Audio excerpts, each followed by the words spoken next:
স্ব গুণে স্ব স্থানে খুবই সমৃদ্ধ অবস্থান ধারণ করেন। আমি আপনাদেরকে পেয়ে আনন্দিত যে আমার একটি প্রকাশনায় আপনারা উপস্থিত হয়ে মূল্যবান বক্তব্য দিয়ে ভালোবাসার কথা বলে আমাকে সমৃদ্ধ করেছেন। আসলে এই গ্রন্থটির একটি বিশেষত্ব আছে, বিশেষ করে এই সময়ে। এই গ্রন্থের বিশেষত্বের মধ্যে আছে, প্রথম হলো সাহিত্য। আমাদের সাহিত্য বিজ্ঞানময় হবে না ভাববাদী হবে, এই বিষয়ে একটি বিতর্ক আছে। সেই শুরু থেকে, পৃথিবীর শুরু থেকে বাংলা সাহিত্যে এসে রবীন্দ্রনাথ ঠাকুর ভাববাদকে গ্রহণ করেছেন। তিনি বলেছেন ভাববাদটা ভালো, এটা সঞ্চারণের বিষয়, এটা বলে দিলে এটা নিজেদের মতো করে ব্যাখ্যা হতে থাকে। আর বিজ্ঞান হলে এটা জ্ঞানের বিষয়, একটা নির্ধারিত বাক্য এবং অর্থের মধ্যে চলে যায়। তাই আমি বিজ্ঞানকে বাদ দিয়ে ভাববাদকে গ্রহণ করেছি। তার প্রতিবাদে লেখালেখি করেছেন, কথা বলেছেন ঈশ্বরচন্দ্র বিদ্যাসাগর, যার কারণে আমি গ্রহণ করেছি সেই বিজ্ঞান মনস্ক সাহিত্যকে।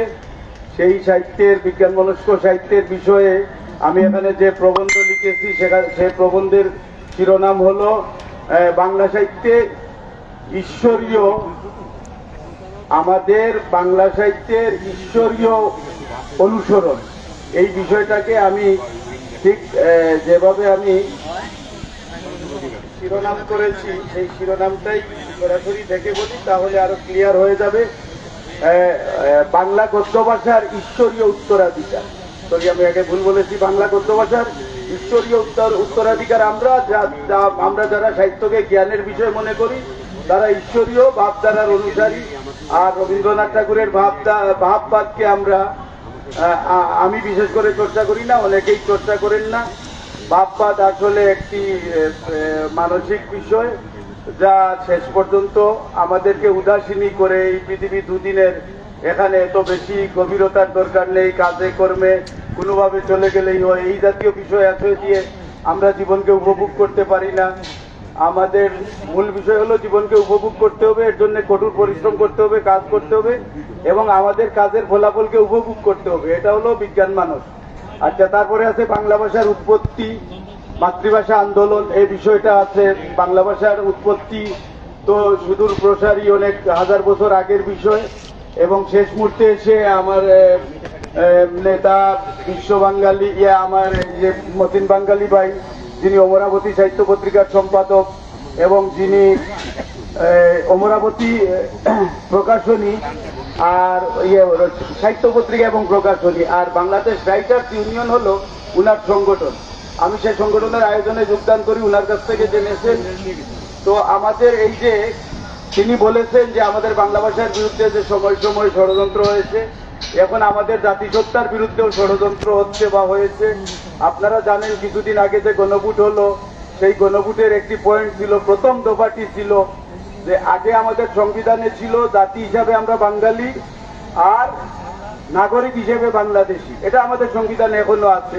এটা পরিবর্তনের জন্য প্রস্তাব করা হয়েছে এই গণভোটে। এটা কার্যকর হলে জাতি হিসাবে আমরা বাঙালি থাকবো না, শুধুমাত্র নাগরিক হিসেবে আমরা বাংলাদেশি থাকবো। তো আমাদের বাঙালি জাতিসত্তা, এটা তো হাজার বছরের অনেক পুরনো বিষয়। আমরা নানাভাবে বাঙালি জাতিসত্তার অনুসরণের ভেতর দিয়ে, চর্চার ভিতর দিয়ে আমরা বাংলাদেশ অর্জন করেছি, মাতৃভাষাকে রক্ষা করেছি, আন্তর্জাতিক মাতৃভাষা দিবসের অধিকারী হয়েছি। তো এই বাঙালি জাতিসত্তার বাংলা ভাষা, এগুলো নিয়ে নানাভাবে যে ষড়যন্ত্র কিংবা এর বিরুদ্ধে যে একটি মুভমেন্ট তৈরির চেষ্টা, এগুলোকে আমরা আমাদের বাঙালি জাতিসত্তা এবং বাংলা ভাষাকে নিয়েই বাকি জীবন কাটাতে চাই। তারপরে আছে বেদ বিজ্ঞান থেকে কবিতা বিজ্ঞান। আপনারা জানেন যীশু খ্রিস্টেরও 500-600 বছর আগে এই উপমহাদেশে বেদ রচিত হয়েছে। বেদে কিছু বিজ্ঞান মনস্কতা আছে, সেটা থেকে আমি তুলে এনেছি। এবং কবিতা বিজ্ঞান বর্তমান বিজ্ঞানের একটি ফলিত শাখা, কবিতা বিজ্ঞান। কবিতা হবে সমাজ গঠনের জন্য একটি জ্ঞানের বিষয়। কবিতার উপমা, উৎপ্রেক্ষা এবং চিত্রকল্পে বিজ্ঞান থাকবে, এই মর্মে আমি একটি আন্দোলন করি, বিজ্ঞান কবিতা আন্দোলন 1988 খ্রিস্টাব্দ থেকে। সেই আমরা যে বেদের বিজ্ঞান থেকে কবিতার বিজ্ঞানে এসে পৌঁছেছি সে বিষয়ে প্রবন্ধ আছে। আছে বিদ্রোহী কবিতার অমীয় সুধা, বিদ্রোহী কবিতার 100 বছর পূর্তি হলো, সাম্যবাদী কবিতার 100 বছর পূর্তি হলো, এই বিষয়গুলো আছে।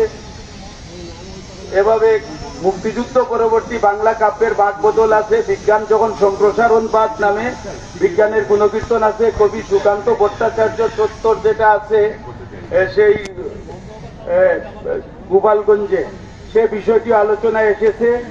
মাইকেল কুটালিপাড়া, তারপরে মাইকেল মধুসূদন দত্ত, যিনি আমাদের বাংলা ভাষার প্রথম আধুনিকতা দান করেছেন, আধুনিকায়ন করেছেন, তার বিষয়ে আছে। মরমী সাধক আমির সাধুর মিন তত্ত্ব সম্পর্কে আছে।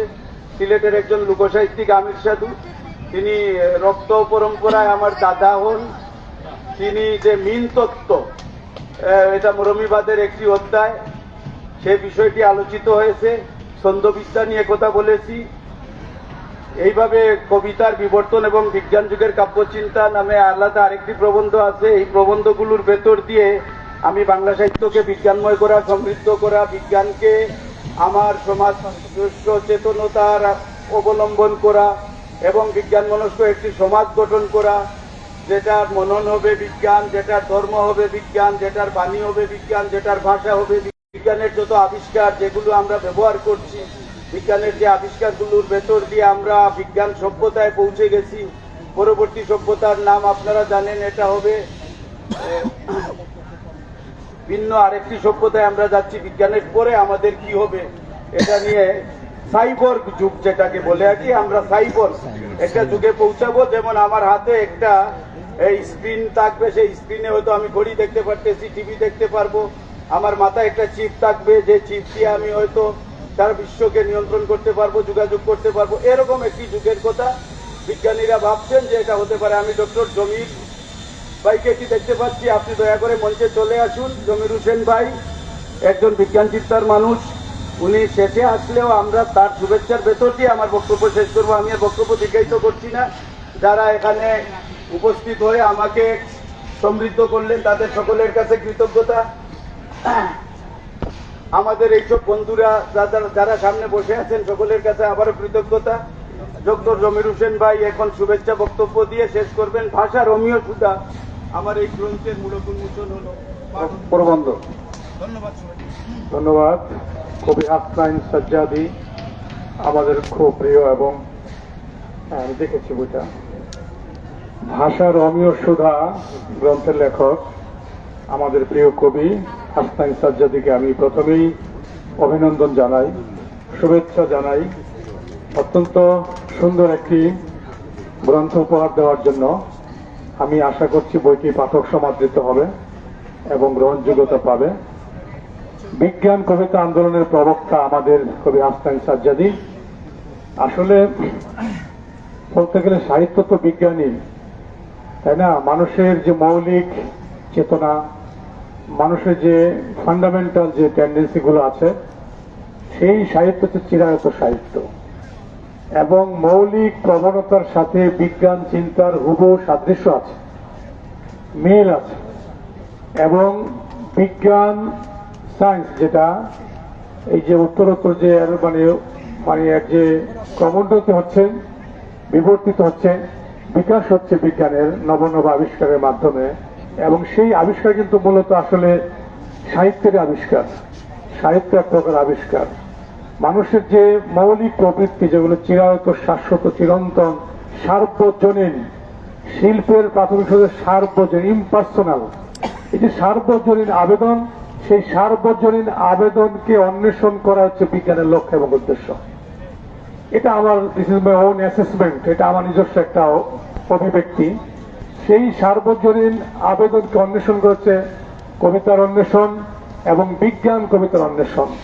এবং আমাদের প্রিয় কবি হাসনাইন সাজ্জাদী সেই বিজ্ঞান কবিতা আন্দোলনের সাথে যুক্ত আছেন, তিনি অবিরাম কাজ করে যাচ্ছেন।